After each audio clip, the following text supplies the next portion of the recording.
Sounds good.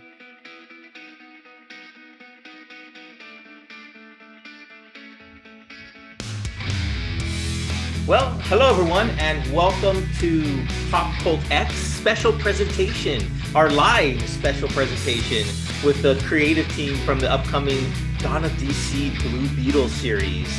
My name is Danny, and along with Gabriel, we are your hosts here at Pop Cult X, where weekly we talk about music, movies, comic books, and everything that fits under the pop culture umbrella.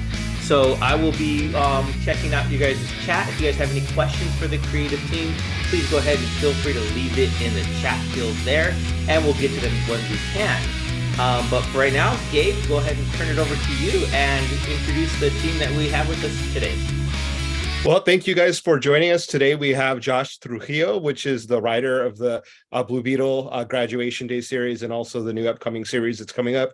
Adrian Gutierrez, who is the artist, and Wil Quintana, who is the colorist. Thank you so much for joining, guys.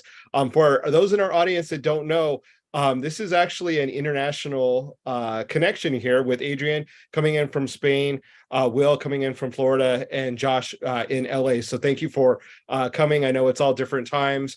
On this Sunday. Is it already Monday in Spain yet? No, it's not. It's not Monday yet. Not yet. 9 of the night. So we still have some hours before going to sleep. So okay, well, we appreciate you staying up and joining us. But first and foremost, I want to say congratulations, guys, on the success of the Blue Beetle graduation. I have the trade paperback here. Really well done. So congratulations, and also with the announcement that it's going to be an ongoing series as well. Yeah, we're stoked about it. That's very cool. So I know you can't give specific details, but what are some of the things that maybe Blue Beetle might be facing or going through, or what some of the themes are in the upcoming issues? Oh gosh. So Jaime's got a lot on his plate always. He's got these new beetles. He's got Dynastus, the yellow beetle, and Attila, the green beetle. Ted Cord's floating around. We got Victoria Cord, Paco, Brenda, Starfire, full cast, and we've got a new villain showing up, the Blood Scarab. So he has ties to kind of the origin of Kaji Da and the original Blue Beetle, Dan Garrett. So we're definitely pulling out some deep cuts for this storyline. Nice. And so for those that are in our audience who are comic book fans, can you take us through that process of how these ideas and how we get to enjoy this comic book series? It starts off with the pitch. This whole Blue Beetle series, I believe, started with the pitch. Is that correct, Josh? Yeah, maybe 4 years ago, 5 years ago, Andrew and I, our editor Andrew Marino, he started to talk to me about Blue Beetle, and DC had a lot of reboots and continuity shakeups, and so it wasn't really the right time for Jaime. But we had the DC round robin competition about 2 years ago, and that was kind of a bracket style elimination tournament for all the competing creative teams. So we didn't win, we lost to Suicide Squad, but maybe about 6 months, maybe a year later, Andrew gave me the call, and he's like, we're back, we're gonna do it. So we're doing Graduation Day. And it was, kind of lined up with the movie premiering, and so there was just a lot of excitement around the character. So it's kind of wild. We've been doing, how long has it been? It's been like 2 years of the three of us just working on Blue Beetle stuff, and it keeps coming. Excellent. Well, we're definitely excited about this new work. You talk about your team, so obviously there are four of you guys. We're missing Lucas, who is the letterer of the series. But what kind of challenges are there from working out with a team that is, all the way in Spain and Florida and LA? Are there any specific challenges, or does technology make it pretty easy for you guys to collaborate? Well, on my end, there's no problem at all. Actually, I try to have communication with the team each day. I try to on my place. I try to send pages almost every day, that they know that, so that they could know that I'm working. I'm doing pages. So for me, it's no problem at all. Actually, I think I try to send pages at the hours that you are waking up, right, Josh? I think. Yeah, I wake up to pages from you like every day. I've been like what? It's been like a year now. I think I get pages every single day from you. It's like the best part of waking up is like there's a new email in my inbox, and sometimes it's 2 pages, which is always like a big deal. You just did a double-page spread that we can't really talk about yet, but like, oh my gosh, I was like that. I was so excited all day. Like I was just showing it to anyone I could. Thank you. That's cool. And for you, Will, is there any challenges that you have with working long distance, or has it been pretty easy for you? No, no specific challenges. I work slightly differently than Adrian. I don't turn in a page a day.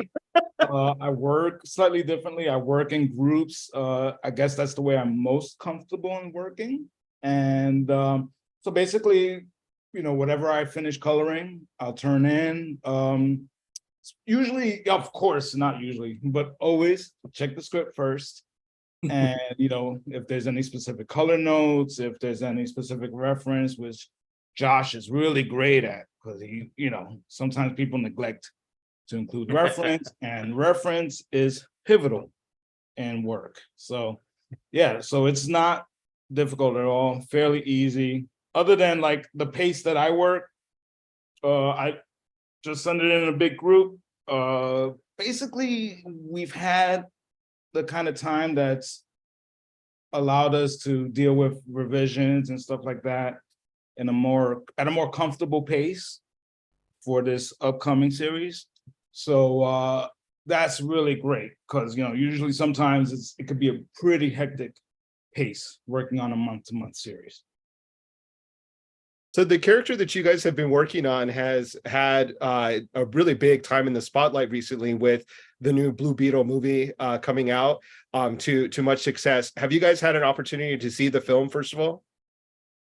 Yeah, I've seen it twice already. I love it, but obviously I'm super biased. I think it's great. And how the director, Jolo, like they knocked it out of the park. Yeah, me too. I saw the movie last week. I wanted to go to the day that they were released here in Spain, but I waited for some days because I wanted to have this experience with my family. So I went to the cinema with my parents, with my sister, her girlfriend, my girlfriend, my best friends. And it was such an amazing experience. I love the movie. I'm also biased, but I don't care. I really love the movie. I cried twice, and I'm hoping to see it again as soon as I can. I want to see this week. I don't think I can, but as soon as I can, I will go back to the theater to see it. Actually, I have the theater very close to my house, so why not? Yeah. Yeah, very cool. And Will, did you get a chance to watch the film? I unfortunately haven't. I haven't. I've been like really bogged down with deadlines and stuff like that, so I haven't afforded myself the time to do it. In fact, I only just got around to seeing Flash, so yeah. So I'm like, if it's on HBO Max, then I've seen it. So, but don't ask me about anything currently in theaters. I just like have not had time for anything like that at this time. No worries. I did have a follow-up question regarding the movie, and specifically, does the film influence your work? So I guess this would be directed towards Josh and Adrian. Having the film, obviously it has a specific tone, the writing of the film, the screenplay, and then the visuals of the film. Does that turn around and impact the work that you're doing, or does DC come to you guys and say, this is a storyline that was in the film, we want you to continue it in your work, or does any of that kind of crossover happen? Yeah, we're really independent from the movie in some ways, and then in others, obviously, like we have Victoria Cord. We introduced her in the comics before she came out in the movie. Right. Or Palmera City, we introduced that new exciting location for Jaime. But we didn't know what the movie was about. They're like, we knew the movie was coming out, and that we saw there was an opportunity to include this character Victoria and the city Palmera, but I didn't know what was happening in the movie until I saw it in theaters like everyone else. But I want our book to be a great jumping off point for people who saw the movie and loved it and want to learn more about Jaime. I want people who've been reading the book since, the original Blue Beetle one in like 2006. So we're trying to make it friendly to new readers and hopefully like longtime fans. Yeah, and actually, on the drawing side, even when DC told us that we had to introduce Victoria Court to the comic books, I didn't know how Victoria was going to look in the movie, so we did have a lot of freedom to make our own designs. So I think, yeah, we are very, very independent to the movie, but there are some little things here and there that connect with the film. I have a question real quick, Gabe, for Josh, for Palmera City. So I was chatting with a few other YouTubers or whatnot, and there was a debate about the inspiration for the city, whether it was like Miami, Los Angeles. What could you be like the definitive, this is what my inspiration for it was? Could you give us anything like that? Palmera is kind of an invention of on how the director of Blue Beetle and also the screenwriter, I think he sees it as Miami because he's, I believe he's Puerto Rican. And so he kind of wants that nightlife, that color, that vibrancy. For me, when I was writing it, I didn't know any of that. So I kind of see it like a Silicon Valley, like a tech boom town on the Gulf Coast. So I see it more. I see it more like what if San Francisco was in Texas on the coast, and so kind of like a high tech future city, but also has like the surrounding like the Keys area. It's got a lot of like culture and history there. So you kind of get the old world, and then you got the new world kind of colliding with each other. Nice. Fair enough. Thank you. There you go. I had a question for you, Adrian. So you mentioned the invention of Victoria Court and not knowing how she looks. In the trade paperback, we have some sketches of your work and different iterations of Blue Beetle. Can you share that process of what it is as an artist to go through when you have a character and you want to put your own spin on it? And how does that work? How do you create? How does that creation come into fruition for you? Well, it's a thing that I really enjoyed a lot from graduation day, specifically because I had the chance to design a lot of characters, dynasties, Nitida, and their civilian looks, and Victoria Court, Palmera City, a lot of stuff. So Josh's notes were really, really inspiring to me, and he also sent me some reference from the look of the characters, how he was imagining them. So that was really helpful, and then it's very I don't know how to say that, but felt very natural to me. I just drew them and then send them back, and if they have any notes for me, I will make changes here and there, but it was a very natural process of what I had in mind, putting in the paper, or in this case in a screen, and then the rest. Nice. And so a lot of your work, you have to have, I would assume, some interest in like fashion or design of characters. Where does your inspiration come to when you're creating characters and their look? Have you studied fashion? Do you take note of fashion that's kind of currently going on, or is it just stuff that you've been inspired by, by reading comics or video games or other work? Yeah, it's simply stuff that I see in another comic books or in the regular day. Funny thing, sometimes when I go to shopping and I go to places where you can buy clothes. Sorry for my English.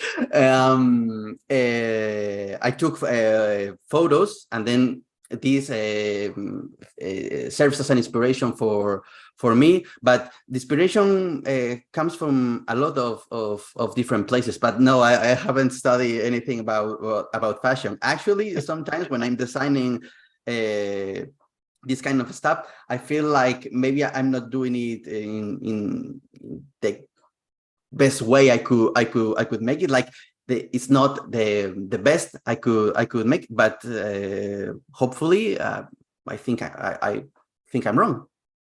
Yeah, you did a great job. I mean, specifically, I'm kind of thinking of Victoria Cord and the outfits that you wear. I think is very specific to her character and say a lot by by the way she looks and the way you can kind of learn a lot about her character by the clothes that she's wearing, at least for my perspective.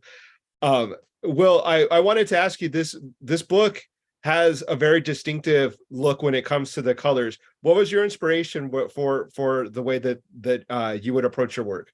That's a good question. I think initially when we did the round robin, I just took a look at what Adrian was doing, and I had a feeling as to it was more like a natural thing, like what Adrian was describing.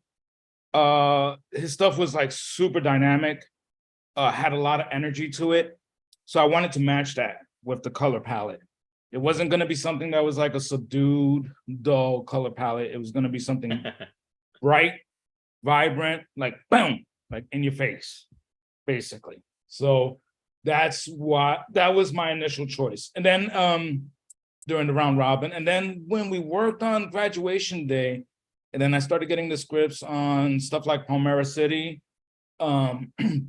Then I started actually using more like photo reference and stuff like that for the skylines and stuff. And so that's where like the inspiration for a lot of that comes from.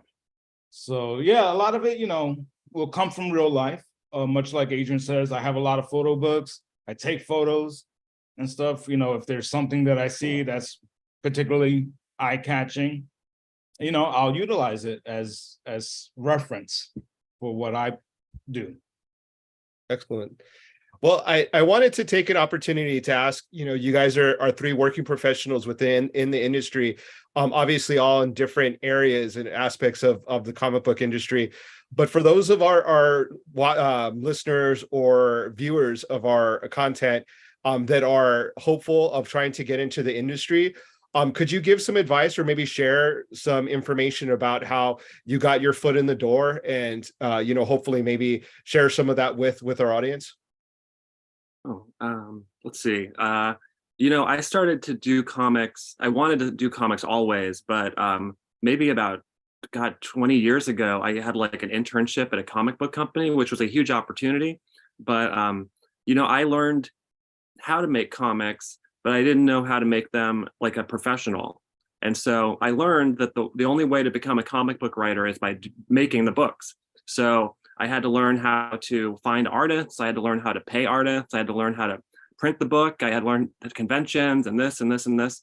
And so, I was waiting for like 10 years for someone to give me the opportunity until I just gave myself the opportunity and started to make right. They're waiting for that call when really like what editors like are people who take the initiative and make their own stuff, Yeah, for me, I think it's very similar actually, because I always wanted to be a comic book artist. So I've been drawing comic books all my life, for when I was a kid, and then in with little publishers here in Spain, and then I started showing my work on Spanish conventions. There were a lot of conventions here in Spain where editors from Marvel and DC came here, so I showed it to them, my work. Had a lot of rejects from them at first, but you keep working, you keep drawing, and then you start to have more big gigs, first here in Spain, then in the US market.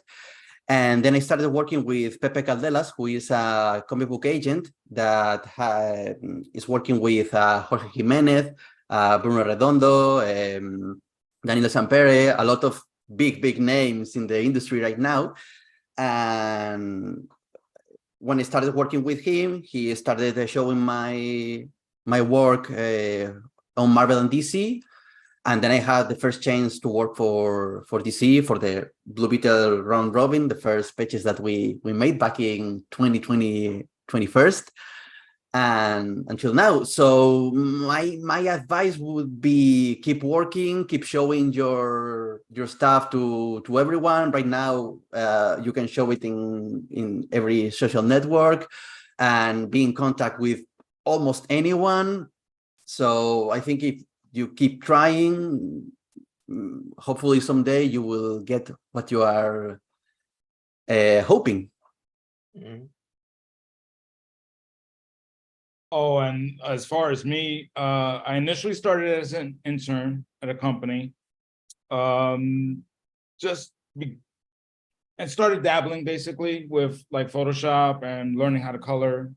And then I worked with a small studio that was working for a publisher at the time.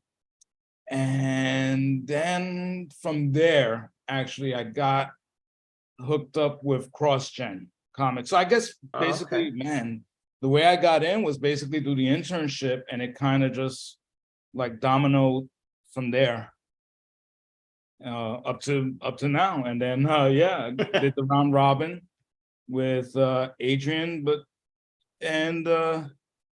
wow, yeah, I can't believe that was like 2021, man. That's I'm like my mind is like blown by that. But yeah, that's basically how I started within the industry. And man, like I said, these guys are absolutely right. You got to hit the convention circuit quite a bit. You got to get your stuff out there. It's much easier now than it was back then, because I actually had to like do the legwork back then, and now you have social media to be able to get the exposure. Mhm. So that's all it is, man. Just keep at it. Just keep doing it every day. Never be satisfied with where you are. Keep going. And then, and you don't have to, I guess, yeah, if you keep going and you grow from there, it's just gonna happen. It's gonna happen for you. It's as simple as that. Never quit. Mhm. Keep putting your stuff out there, and people will notice. Excellent. Well, as artists, I'm curious, you put so much, I think, of your heart into your work. How did you get to the point where you became okay with no's or with criticism? And what advice could you give to those that are trying to break into the industry, that are kind of in that that time in their life where they're putting their work out there and they're getting that feedback or what they can consider criticism, and not let it break your heart or really diminish your motivation? Is that a question for me or for Adrian or for any of us? I think for any of you guys, I think that I think all of your work, I would assume, you put so much into it as artists that it could be potentially disastrous for someone that has maybe like a low self-esteem, that is first starting to get out there and putting their work out there for the first time. I know, as a creative myself, it took a while for me to kind of develop that thick skin where, I knew that people had their best interest when they were critiquing my work. But it took some time. So how did you guys get to that point? Were you able to accept that criticism or face some no's and still be motivated to continue to go forward? I think I personally. Oh, I'm sorry. Go ahead. No. Go ahead. Oh, I mean, like for me personally, like criticism can be rough to take. We just got to take it in stride. If it's constructive, take it as such. Take it as the constructive criticism as it is. That it is, and like never stop learning. I mean, like I feel for myself. I'm not satisfied with where I am. I'm always learning. I'm learning every day. So if there's constructive criticism to be given, I'll take it as such. And it's not easy early on. You're always gonna think that your stuff is like, boom, it's the bomb or whatever, you Yeah. know? But if you have someone who's been doing it for a minute and they can actually take the time to mentor you and, you know, give you solid advice, because there's plenty of material out there for people to be able to read and reference and look at and learn from. And, you know, if you can accept that criticism and grow from it, then you're gonna be fine, ultimately. Yeah, I think that, like Will said, when there is a constructive criticism, you have to take it and absorb it as good as you can. When there is a destructive criticism, I think it's easy to say, but don't give a, I don't know if you can say words here, but I think you know what I mean, right? Yeah. So, but it's really easy to say that, and you're gonna have days where that things could hurt you more. Days that I don't care about what they say. At the end of the day, these are just opinions of a single person that maybe are thinking about you and your work in a second, in a minute, but the next thing that they're going to do is criticizing another one or doing another thing or forgetting about you.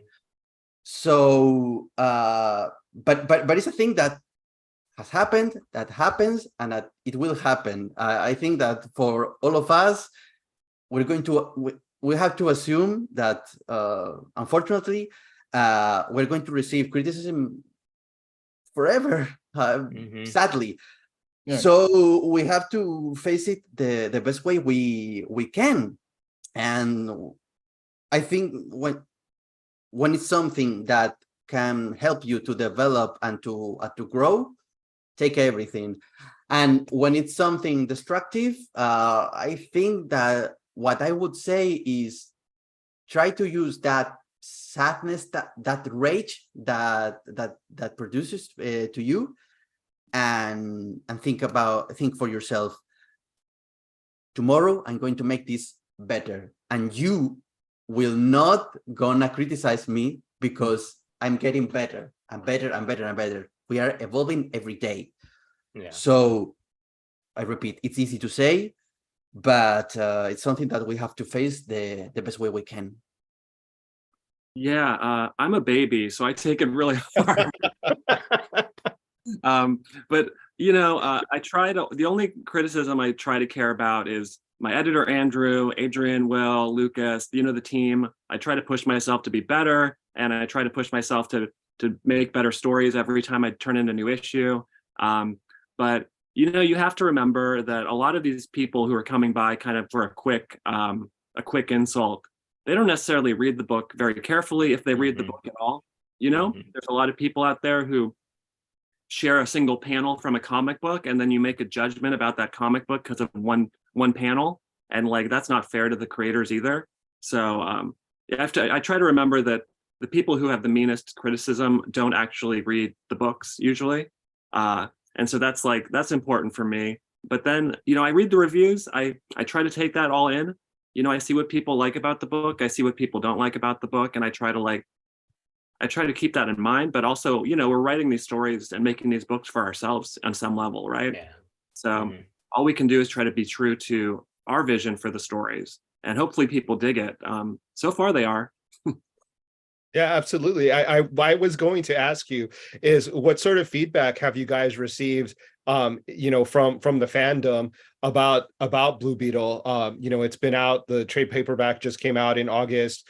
The new book is about to come out. What sort of reception have you guys been able to have, or conversations you've had with the fandom? Oh, it's felt like, honestly, it feels like a homecoming in some level, right? Like, I don't know for you guys, but the people have been so positive and so warm to me about the book. They love Jaime. They're happy to see him back. You know, it's been a few years since he had his own book, and I think that there's a lot of hunger for him. And also, like, you know, we're a fun, upbeat, kind of zippy, high energy book, and I think that like fits the character really well. So it's nice that people kind of gravitate towards what we're doing. And they love Adrian's stuff and they love Wil's colors. I didn't have a chance to say this yet, but Wil, there's like a page in the second issue where you color Dynastis, and like the way you make her armor look is like, it's so slick. It's so good. Every time you color her in particular, I lose my mind. I agree. I totally agree. The way Wil colors Dynasties it's amazing. I really love it. And yeah, I think that the reactions for graduation day in general have been really, really positive. There were a little, I would say 90% of people of the feedback that I've been receiving is really, really positive, really good. And then, well, there's a 10% maybe where people who's angry because this, that, or whatever. But I think people in general have loved this book. Actually, it surprised me because, well, like we were saying, you try to keep better every day, but you are not always comfortable with what you are doing. You think, I can make this better and better. That, but when you see the people loving even panel, in my case, I don't know if it happens with you, Josh, with the script, or Wil with the colors, but sometimes I've been doing some panels that I think, oh, this is not good, but whatever. But then you see people putting that very same panels in their profile pictures or sharing them, and it's like, wow, Oh, how is this happening? But it's well received, so. It's true. It's so true. In our field, we are always going to be our own worst critics in a lot of ways. And I think one of the greatest things I could say about graduation day is every so often I go on to like Comic Book Roundup just to see what the general consensus is on the reviews. And when it came to graduation day, it never dropped. Like the reviewers loved it throughout each and every issue. And there are instances where like a book will start off strong and then just kind of like dip at that point. But Blue Beetle never dipped. Graduation day never dipped. And you know, like we will like be very self-critical and stuff, but the fact that all these other people out there thought so highly of it is very telling. Absolutely. Another thing that I really appreciate from your guys' work is the representation for the Latino community. I'm curious, looking at the team, it appears that, you know, the team is Latino and Hispanic. Is that a happy coincidence, or was that you know, something that DC purposely created a team of Hispanic and Latino creators to create this work? Oh, that was all us, I think. You know, I like to do stories that kind of reflect the world we live in. And, you know, DC has these Hispanic Heritage Month covers. I think you have that one up right now. And they really there's a lot of important characters, but I want to keep adding to that, right? And so we have like Dynastis, she's from El Salvador. As much as I can tell, she's the only El Salvadorian superhero I think there's ever been. And that's really exciting to me. And then, you know, I'm Mexican, I'm Spanish as well. And so, you know, Natita is Spanish, and that's kind of like a nod to Adrian as well. So, you know, we want to include kind of this wealth of diversity that we have within this community. Absolutely. And when creating this work and knowing that you're creating this hero that so many young people and older people, because I speak for myself as an older fan, that looks for heroes that represent them, does that put a little bit of extra responsibility on your shoulders to make it you know, successful, or to make it a great character? I mean, yeah, we want to, you know, you want to get it right, whether it's a diverse character or whether it's maybe just another character. But like, you know, we want to treat this like sensitively, and you know, I don't think anyone's the expert. You know, we're not a monolith, and so everyone's experiences are kind of different within the Latino and Hispanic community.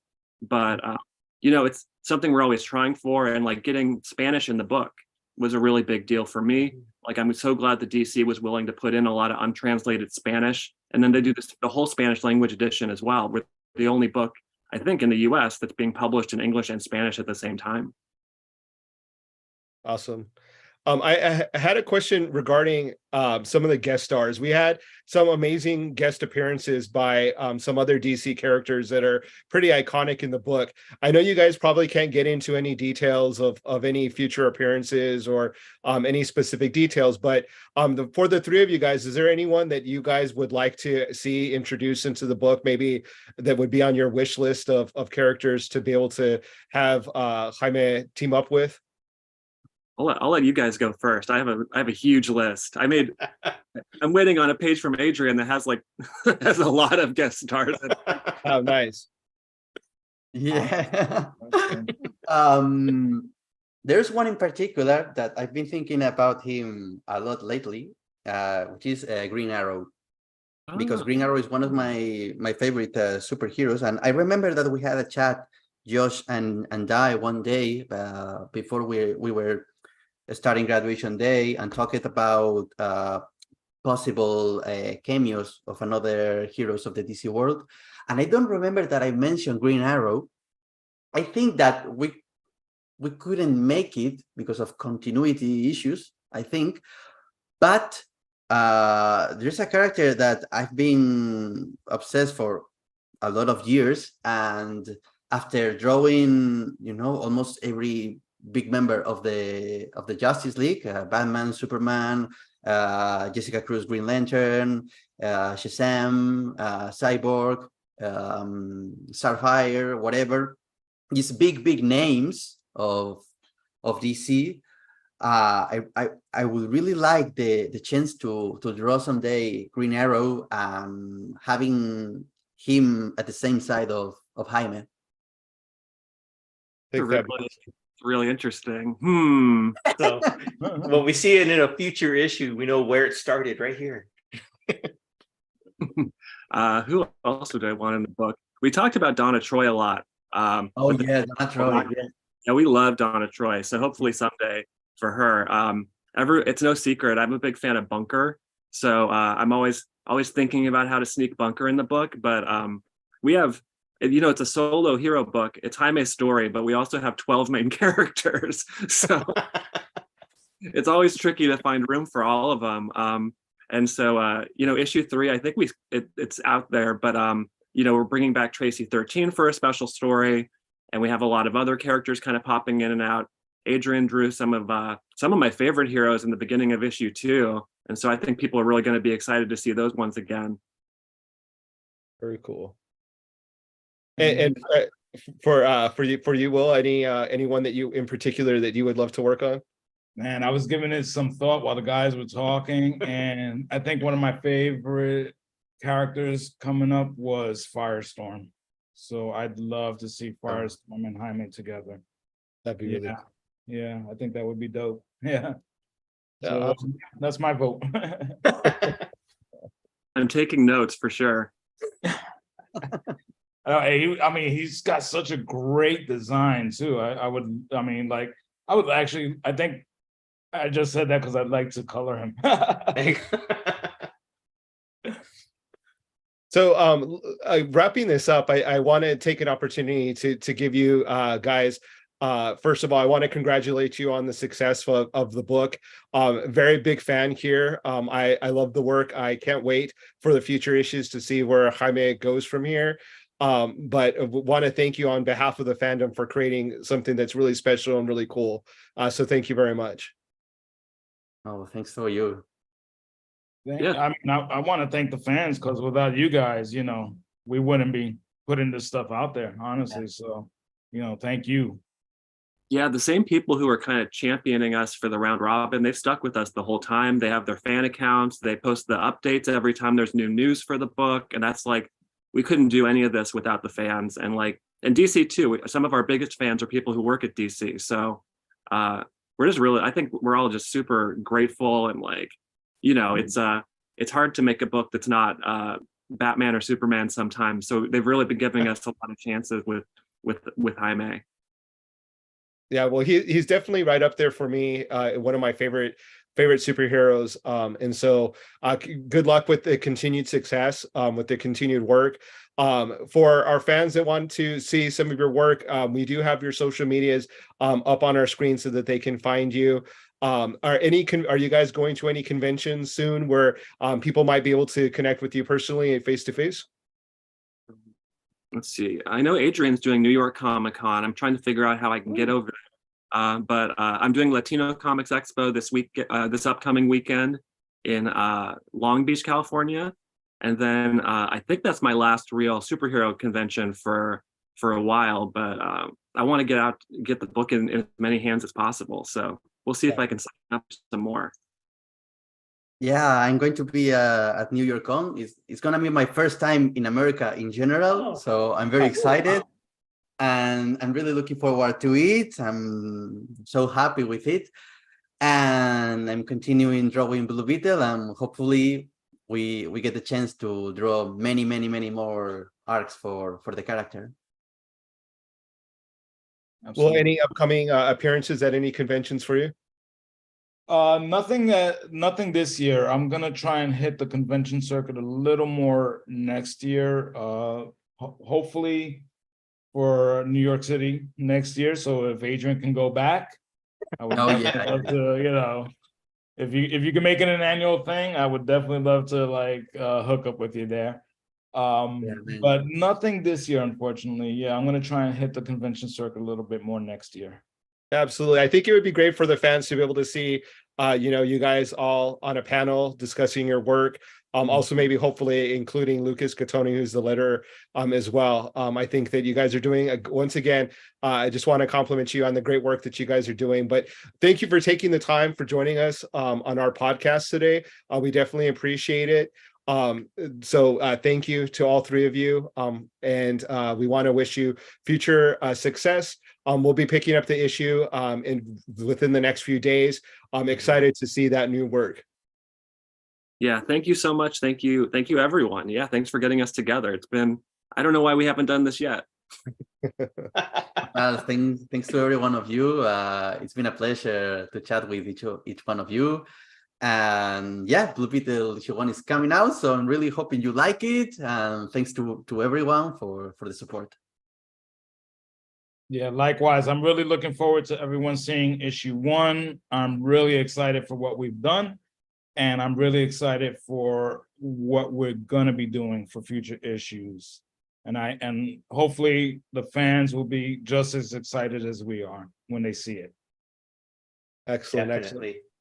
Well, Gabe, thanks for leading this discussion. That was really great. Will, Josh, Adrian, thanks for taking the time to chat with us here on Pop Cult X. Everyone out there, make sure you go follow them on Instagram, follow them on Twitter, X, whatever you want to call it, if they're on there. And, support Blue Beetle, support this book. Like you said, Gabe, that's coming out, I believe, in 2 days on the 5th. The first issue drops. So I will be sure to be there. If it's not in your pull list already, be sure to add it. I know I added it to mine. So thank you guys again for coming on. We really appreciate your time. Thanks, guys. To you. Bye. Thanks again.